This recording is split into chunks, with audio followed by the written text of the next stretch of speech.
VKR TV, VKR voice, ఇదే నిజం. గాంధీ హాస్పిటల్లో ఆల్రెడీ జూనియర్ డాక్టర్లు బైకట్ చేశారు.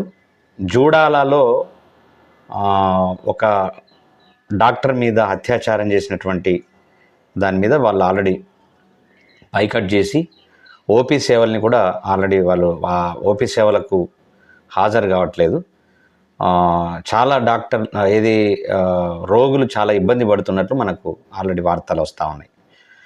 అదేవిధంగా ఓటీ సేవలు కూడా ఆల్రెడీ చేయట్లేదు. దీనివల్ల వాస్తవానికి మొత్తం భారతదేశ వ్యాప్తంగా రకరకాల అత్యాచారాలు జరుగుతూ ఉన్నాయి. అది నివారించే విధంగా ప్రభుత్వం చర్య తీసుకోవాలా. ఎందుకంటే ఇట్లా విచ్చలవిడితనం వల్ల చాలా ఇబ్బందికి గురైనటువంటి పరిస్థితి. ఇవన్నీ రాకుండా చూసుకోవాల్సిన బాధ్యత